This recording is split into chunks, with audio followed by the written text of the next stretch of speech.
Welcome to Atul education. हम लोग ने SYJC का एडमिशन और पार्टनरशिप नाम का टॉपिक स्टार्ट किया था। इसके पहले वाले लेक्चर में आप लोग ने उसका थ्योरी और बेसिक देख लिया रहेगा। यदि आपने नहीं देखा तो एक बार उसको देख लेना।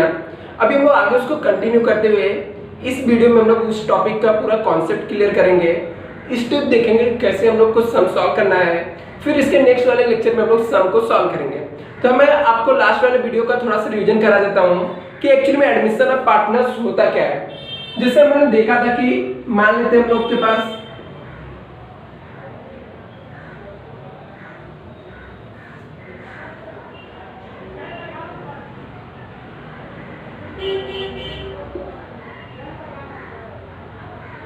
हम लोग के पास दो पहले से पार्टनर्स है। एक पार्टनर्स का नाम क्या है, ए है, और दूसरे पार्टनर्स का भी है। ये दोनों ए और बी पहले से पार्टनर है। ए और बी पहले से बिजनेस कंटिन्यू कर रहे हैं। अभी उन्होंने डिसाइड किया वेलकम करने के लिए। ऐसा हमने लास्ट वाले वीडियो में देखा था। किसको, ए सी दिख रहा है आपको,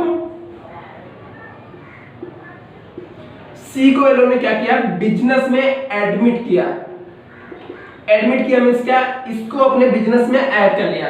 तो पहले का जो पार्टनरशिप फॉर्म रहता है वो डिसॉल्व करके हम लोग क्या करते हैं, एक न्यू एग्रीमेंट बनाते हैं। और नए एग्रीमेंट के अंदर हम लोग ए, बी और सी मींस तीनों पार्टनर्स हो जाते हैं। तो अभी हम लोग को पहले के जो पार्टनर रहते हैं, जैसे ए और बी पहले से पार्टनरशिप फॉर्म में थे, तो ए और बी को हम लोग, ए और बी को हम लोग क्या बोलते हैं, इनको हम लोग ओल्ड पार्टनर बोलते हैं। ओल्ड पार्टनर मींस क्या, लोग पहले से पार्टनर थे। अभी उन्होंने किसको एडमिट किया, सी को। ये सी को हम लोग क्या बोलते हैं, न्यू पार्टनर्स। अभी जैसे न्यू पार्टनर्स को हम लोग एडमिट करेंगे बिजनेस में, तो इसको कुछ न कुछ कंट्रीब्यूट करना पड़ेगा। हो सकता है ये असेट्स के लिए असेट्स परचेस कर सकता है, या किसी पार्टनर्स का शेयर परचेस कर सकता है बिजनेस में बनने के लिए। और हम लोग अपने बिजनेस को, गुडविल को वैल्यूएशन करते हैं अलग अलग तरीके से। गुडविल से इसके कंट्रीब्यूशन ले सकते हैं, या अकाउंट ओपन कर सकते हैं, गुडविल को रेज कर सकते हैं। जिसके गुडविल के ऊपर हमने अलग से ही पूरा एक वीडियो बनाया है। उसके क्या क्या इफेक्ट हो सकते हैं, कैसे एंट्री, आप लोग उसमें आप लोग देख लेना वो लेक्चर में। अभी यहाँ पे हम लोग देखते हैं, जैसे सी को हमने क्या किया, एडमिट कर दिया। सी एडमिट हो रहा बिजनेस में। ए पूरे प्रोसेस को हम लोग क्या होते हैं, एडमिशन ऑफ पार्टनर। हम लोगों ने इसके पहले वाले लेक्चर में भी देखा था क्या क्या अकाउंटिंग ट्रीटमेंट होते हैं, कौन कौन से अकाउंट्स हम लोग को बनाना पड़ता है, और कैसे हम लोग अकाउंट्स को प्रिपेयर करेंगे। तो वो सब सीखने के हम लोग पहले एक बार बेसिक रूल में हम लोग वापस से देखते हैं, और कौन कौन से अकाउंट्स प्रिपेयर करने पड़ते हैं। एक बार इसे आप लोग देख लो अच्छे से।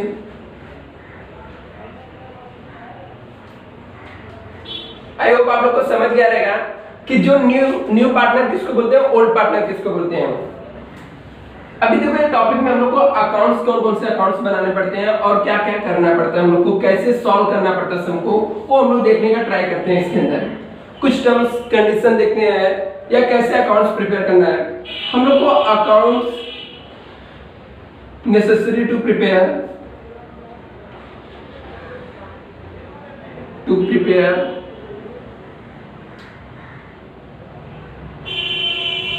इस टॉपिक में हम लोग को कौन कौन से अकाउंट्स बनाने पड़ते हैं। फर्स्ट हम लोग रीवैल्यूएशन अकाउंट बनाते हैं, जिसको हम लोग P&L एडजस्टमेंट अकाउंट्स भी बोलते हैं। कौन सा अकाउंट्स बनाते हैं, रीवैल्यूएशन अकाउंट। सेकेंड हम लोग को पार्टनर्स कैपिटल अकाउंट्स प्रिपेयर करना पड़ता है। थर्ड बैलेंस शीट हम लोग प्रिपेयर करते हैं,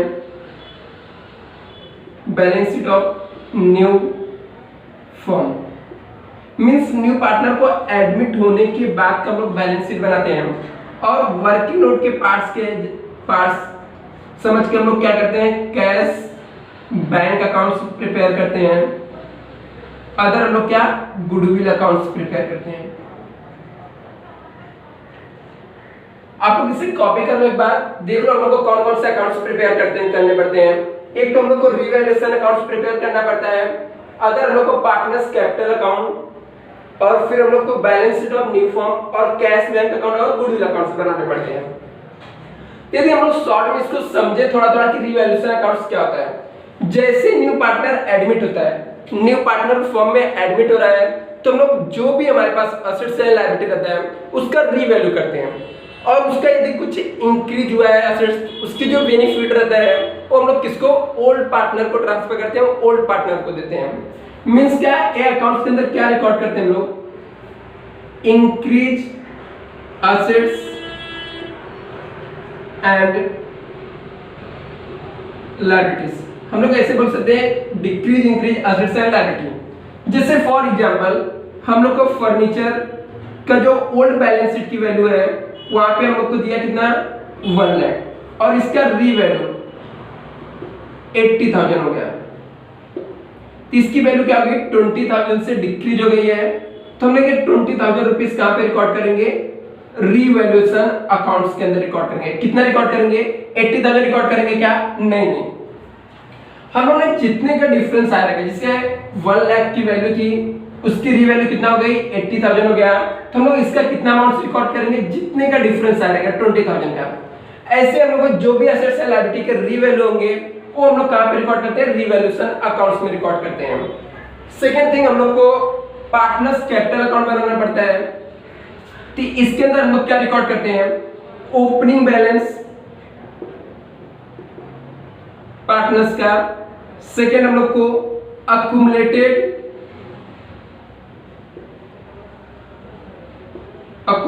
रिजर्व हो गया, reserve and profit and loss, जो कि हम लोग अक्यूमुलेटेड रिजर्व और प्रॉफिट एंड लॉस किसको देते हैं, हम लोग ओल्ड पार्टनर्स को देते हैं हम लोग, और कैसे, ओल्ड रेशियो में। और यदि न्यू हम लोग को रीवैल्यूएशन का प्रॉफिट आता है वो भी इसके अंदर हम लोग ट्रांसफर कर देते हैं। तो ये सब हम लोग कहां पर रिकॉर्ड करते हैं, पार्टनर्स कैपिटल अकाउंट्स के अंदर। बैलेंस शीट के अंदर जो नॉर्मल हम लोग असेट्स एंड लायबिलिटी रिकॉर्ड करते हैं, कैश बैंक के अंदर कैश से रिलेटेड ट्रांजैक्शन और गुडविल का ट्रीटमेंट को हम लोग कहां पे रिकॉर्ड करते हैं, गुडविल अकाउंट्स में। तो आपको एक बार मैं रिवाइज कर देता हूं, हम लोग को कौन कौन से अकाउंट्स प्रिपेयर करने पड़ते हैं। रीवैल्यूएशन अकाउंट बनाने पड़ते हैं, जिसके अंदर असेट्स और लायबिलिटी का जो रीवैल्यू रहता है वो रिकॉर्ड करते हैं हम लोग। पार्टनर्स कैपिटल अकाउंट प्रिपेयर करते हैं। ओपनिंग बैलेंस कैपिटल कहा जाता है यदि हमारे पास अक्यूमुलेटेड रिजर्व हो गया, प्रॉफिट एंड लॉस हो गया, रेवेन्यू रिजर्व हो गया, वो भी हम लोग पार्टनर्स लोग को डिस्ट्रीब्यूट कर देते हैं। रीवैल्यूएशन का हम लोग का प्रॉफिट आता है वो भी ट्रांसफर कर देते हैं। न्यू पार्टनर्स जो भी कंट्रीब्यूट करता है वो भी हम लोग इसके अंदर ट्रांसफर कर देते हैं। और बैलेंस शीट के अंदर हम लोग असेट्स और लायबिलिटीज हम लोग ट्रांसफर करते हैं। कैश बैंक में कैश बैंक से रिलेटेड ट्रांजैक्शन और गुडविल में गुडविल का ट्रीटमेंट जो भी रहता है वो रिकॉर्ड करते हैं। तो हम लोग कैसे रिकॉर्ड करेंगे और कैसे हम लोग को समझेगा कौन सा क्या इफेक्ट देना है, उसके लिए हम लोग थोड़ा लिखते हैं, इसको देखते हैं क्या करना है हम लोग को। आपको कुछ बेसिक कॉन्सेप्ट में बता रहा हूं, आपको करना क्या, पहले हम लोग क्या करेंगे, सबसे पहले ओल्ड बैलेंस शीट देखेंगे। एक साइड हम लोग ओल्ड बैलेंस शीट को रखते हैं और यहां पे आफ्टर एडमिशन और पार्टनर्स को एडमिशन होने के बाद क्या करना है वो हम लोग देखते हैं यहाँ पे। तो आपको दो चीज पे बहुत ज्यादा फोकस करना है। एक हम लोग को ओल्ड बैलेंस शीट कहां पर रहेगा, आपको ऑलरेडी क्वेश्चन के अंदर मेंशन किया हुआ रहेगा।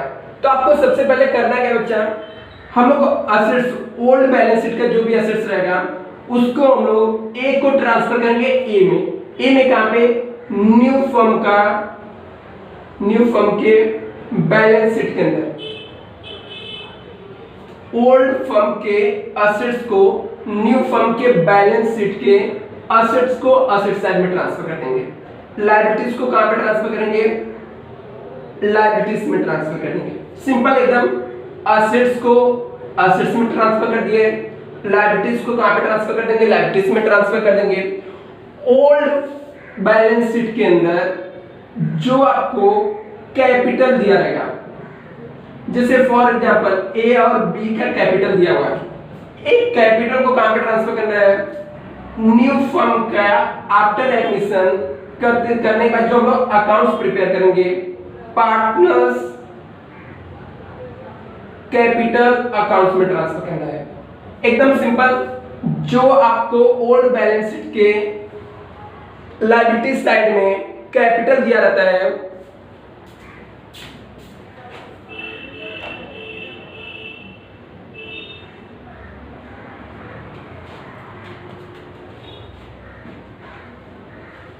आपको जो कैपिटल दिया रहता है वो कैपिटल के अंदर, वो कैपिटल को हम लोग पार्टनर्स कैपिटल अकाउंट्स में क्या करेंगे, ट्रांसफर कर देंगे। सेकेंड थिंग, यदि आपके बैलेंस शीट के अंदर अक्यूमुलेटेड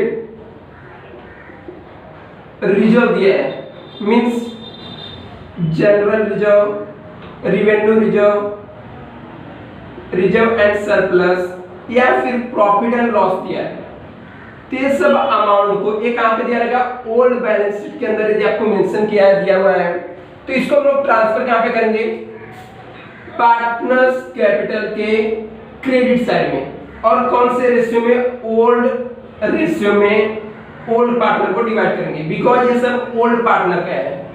हम लोगों ने क्या क्या देखा, वापस से मैं बताता हूं बच्चा। जो भी हम लोग का असेट्स रहेगा उसको न्यू फर्म के बैलेंस शीट के असेट्स में ट्रांसफर करेंगे, जो लायबिलिटी रहेगा उसको लायबिलिटीज में ट्रांसफर करेंगे, कैपिटल को पार्टनर्स कैपिटल अकाउंट प्रिपेयर करेंगे, उसके कौन से साइड में ट्रांसफर करना है, क्रेडिट साइड में। बिकॉज क्यों, क्योंकि ये कैपिटल क्रेडिट बैलेंस होता है, पार्टनर्स कैपिटल के क्रेडिट साइड में ट्रांसफर करेंगे। यदि आपके पास अक्यूमुलेटेड रिजर्व दिया है, जनरल रिजर्व हो गया, रेवेन्यू रिजर्व हो गया, रिजर्व एंड सरप्लस हो गया, प्रॉफिट एंड लॉस हो गया, इसको भी हम लोग ट्रांसफर करेंगे पार्टनर्स कैपिटल के क्रेडिट साइड में। आगे नेक्स्ट हम लोग क्या करेंगे, यदि हम मान लेते हैं पीएनएल कहां पे दिया है, पीएनएल आपको असेट साइड में दिया हुआ है, तो इसको भी ओल्ड रेशियो में लेकिन पार्टनर्स कैपिटल के डेबिट साइड में हम लोग ट्रांसफर कर देंगे। अभी हमने क्या किया, जितने भी ओल्ड बैलेंस शीट के एसेट्स एंड लायबिलिटी थे सबको हम लोगों ने न्यू फर्म के अकाउंट्स में ट्रांसफर करने के प्रोसेस देख लिए। मींस बैलेंस शीट के आइटम को बैलेंस शीट में ट्रांसफर करेंगे, लेकिन एक्सेप्ट कौन कौन से आइटम में ट्रांसफर करेंगे, कैपिटल,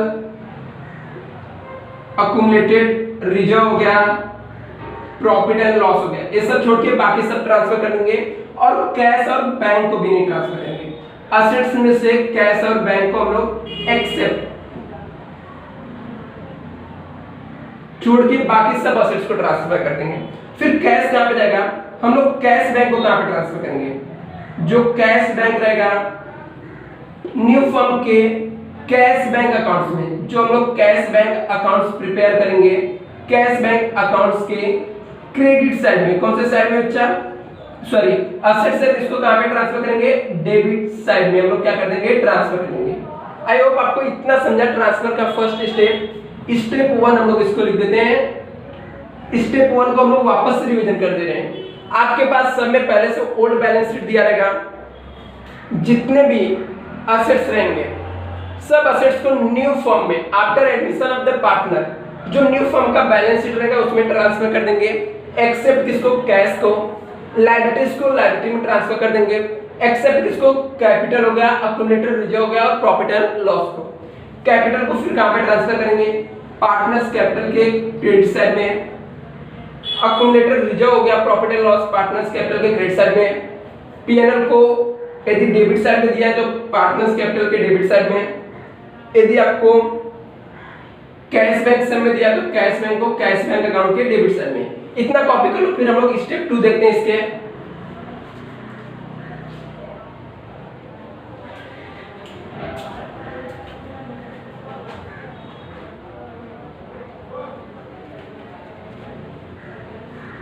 आई होप आपको इतना समझा रहेगा।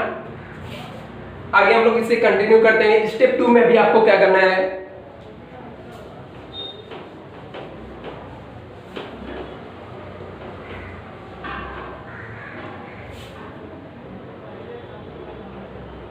स्टेप 2 में आपको 2 एंट्री जो मोस्ट इंपॉर्टेंट बार बार आएगी। एक तो new partners bring cash for capital. New partners जो भी अमाउंट लाएगा, कैश ला सकता है, कैश या असेट्स को ला सकता है कैपिटल के लिए। तो इसकी एक एंट्री मैं बता दे रहा हूं जो कि हर एक सब में आपको आने वाली है। तो इसका एंट्री क्या आता है, cash bank account debit. Because cash आ रहा है हमारे बिजनेस में तो कैश बैंक अकाउंट को डेबिट कर देंगे। To new partners capital accounts. इसका इफेक्ट कहां पे जाएगा, कैश बैंक के डेबिट साइड में जाकर हम लोग लिखेंगे न्यू पार्टनर्स कैपिटल अकाउंट, और न्यू पार्टनर्स कैपिटल अकाउंट के क्रेडिट साइड में जाकर लिखेंगे बाय कैश और bank account. Means cash bank के डेबिट साइड में जाकर लिखेंगे न्यू पार्टनर्स कैपिटल अकाउंट, और पार्टनर्स कैपिटल के क्रेडिट साइड में जाकर लिखेंगे बाय कैश और बैंक अकाउंट। ये आपका एंट्री रहेगा। सेकेंड एंट्री हम लोग का गुडविल के रहता है। आपको गुडविल के लिए मैंने जितने भी एंट्री आ सकते हैं, इसके लिए मैंने अलग से एक लेक्चर बनाया हूं, वो लेक्चर को आप लोग अच्छे से देख लेना। उसके अंदर कॉन्सेप्ट पूरा कॉन्सेप्ट गुडविल का, एडमिशन ऑफ पार्टनर्स गुडविल का है, वो पूरा आपको समझ जाएगा वहां से। ये दो मोस्ट इंपोर्टेंट एंट्री है। इसके बाद आपको सब में कुछ नहीं बचता है, एकदम सिंपल हो जाएगा टॉपिक। आपको सब असेट्स लायबिलिटी ट्रांसफर करने के बाद ये दो एंट्री पास करना है, इसको पोस्टिंग करना है। गुडविल का आप लोग ये लेक्चर देख लेना, इसके अंदर पूरा कॉन्सेप्ट क्लियर हो जाएगा। अभी स्टेप थर्ड में हम लोग आएंगे, इसके अंदर चेक करेंगे असेट्स एंड लायबिलिटीज के रिवैल्यू। यदि इफ असेट्स इंक्रीज हो रहा है, असेट्स इंक्रीज हुआ,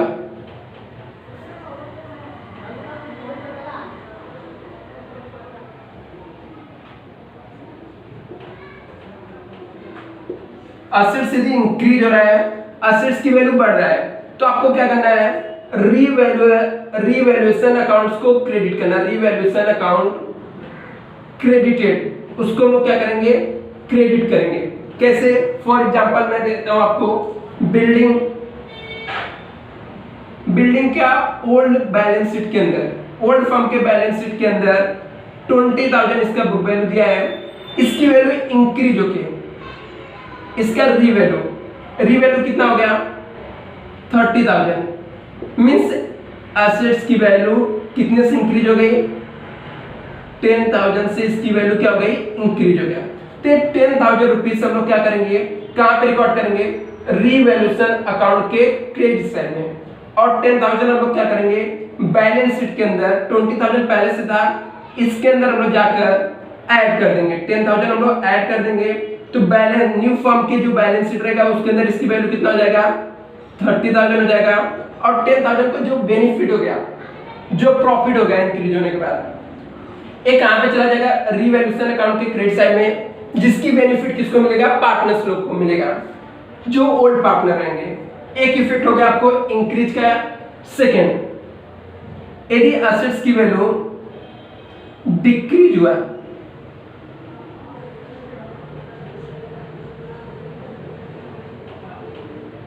डिक्रीजेस मींस क्या, एसेट्स की वैल्यू यदि कम हो गया, ठीक है, इंक्रीज मींस बढ़ गया और डिक्रीज मींस क्या होना, कम होना, तो हम लोग का इफेक्ट क्या जाएगा। फॉर एग्जांपल हम लोग अभी यहां पे ले लेते हैं फर्नीचर का एग्जांपल, सेम इसका अपोजिट जाएगा। यदि हम लोग को डिक्रीज हो रहा वैल्यू, तो हम लोग कहां पे रिकॉर्ड करेंगे, रीवैल्यूएशन अकाउंट के डेबिट साइड में, रीवैल्यूएशन अकाउंट डेबिट साइड में हम लोग इसको रिकॉर्ड करेंगे। फर्नीचर का ओल्ड बैलेंस शीट के अंदर वैल्यू कितना दिया है, 50,000, इसकी वैल्यू 10% से डिक्रीज हो गई। कितने से डिक्रीज हो गई, 10% से, डेप्रिसिएशन हो गया। डेप्रिसिएशन मींस क्या होता है, एसेट्स की वैल्यू कम होना, 10% से इसकी वैल्यू कम हो गई, तो 50,000 का 10% कितना हो गया, 5,000। ये 5,000 हम लोग कहां पे रिकॉर्ड करेंगे, रीवैल्यूएशन अकाउंट के डेबिट साइड में। कहां पे रिकॉर्ड करेंगे, रीवैल्यूएशन अकाउंट के डेबिट साइड में। सेकंड इफेक्ट क्या करेंगे इसका, फर्नीचर में से हम लोग 5,000 लेस कर देंगे, और जो वैल्यू रहेगा वो न्यू फर्म के बैलेंस शीट में इसका 45,000 अमाउंट शो होगा। स्टेप 4 में हम लोग देखेंगे, स्टेप 4 लायबिलिटी से रिलेटेड हम लोग इंफॉर्मेशन देखते हैं। लायबिलिटीज आपका क्या रहता है, बिजनेस के लिए कर्जा रहता है एक तरीके से। तो यदि लायबिलिटीज की वैल्यू, लायबिलिटीज क्या हो रहा है, इंक्रीज हो रहा है, मींस बढ़ रहा है, आपका कर्जा बढ़ रहा है, तो आपके लिए क्या है, लॉस है। और कोई भी लॉस हुआ तो रीवैल्यूएशन अकाउंट्स को हम लोग क्या करते हैं, डेबिट करेंगे, रीवैल्यूएशन अकाउंट्स को डेबिट करेंगे। रिवैल्यूएशन अकाउंट डेबिटेड, हम लोग डेबिट करेंगे। फॉर एग्जांपल क्रेडिटर, मेरा क्रेडिटर कितने का है 60,000 का है, ये इंक्रीज होके इसकी वैल्यू इंक्रीज होके रीवैल्यू, ये कहां पे दिया ओल्ड बैलेंस शीट की वैल्यू है, ये ओल्ड बैलेंस शीट की वैल्यू है, इसकी रीवैल्यू यदि मान लेते हम लोग ने 70,000 हो गया, मींस इसकी वैल्यू 10,000 से इंक्रीज हो गई, तो हमारे लिए लॉस है। कोई भी लॉस हुआ तो हम लोग कहां पे रिकॉर्ड करेंगे, यदि आपके लायबिलिटीज की वैल्यू इंक्रीज हो रही है तो रीवैल्यूएशन अकाउंट के डेबिट साइड में रिकॉर्ड करेंगे, राइट। यदि लायबिलिटीज की वैल्यू डिक्रीज हो रही तो लायबिलिटीज की वैल्यू हम लोग को डिक्रीज हो रही है, मीन्स कम हो रही है, तो आपके लिए फायदा है। किसी को मुझे 10,000 रुपीज देना है, अभी 8,000 रुपीज ही देना है, मीन्स 2,000 का हम लोग को प्रॉफिट हो रहा है, तो कोई भी प्रॉफिट हुआ तो रिवैल्यूएशन अकाउंट्स को क्रेडिट करेंगे। फॉर एग्जांपल मान लेते हैं हम लोग को बिल्स पेबल 20,000 का था, बिल्स पेबल 20,000 का है, अभी इसकी रीवैल्यू, ये ओल्ड बैलेंस शीट की वैल्यू मैं बार बार रिपीट कर रहा हूं, इसकी रीवैल्यू 19,000 हो गया, मीन्स 1,000 का डिस्काउंट हो गया है या कुछ भी रिबेट मिल गया हम लोग को, तो अभी 1,000 को हम लोग को क्या हो गया बेनिफिट हो गया, प्रॉफिट हो गया, 1,000 का प्रॉफिट हुआ है, तो कहां पे रिकॉर्ड करेंगे रीवैल्यूएशन अकाउंट के क्रेडिट साइड में, कहां पे रिकॉर्ड करेंगे रीवैल्यूएशन अकाउंट के क्रेडिट साइड में। लायबिलिटीज की वैल्यू इंक्रीज हुआ तो रिवैल्यूएशन अकाउंट के डेबिट साइड में, लायबिलिटीज की वैल्यू डिक्रीज हुआ तो रिवैल्यूएशन अकाउंट के क्रेडिट साइड में। आप लोग इसे कॉपी कर लो बच्चा।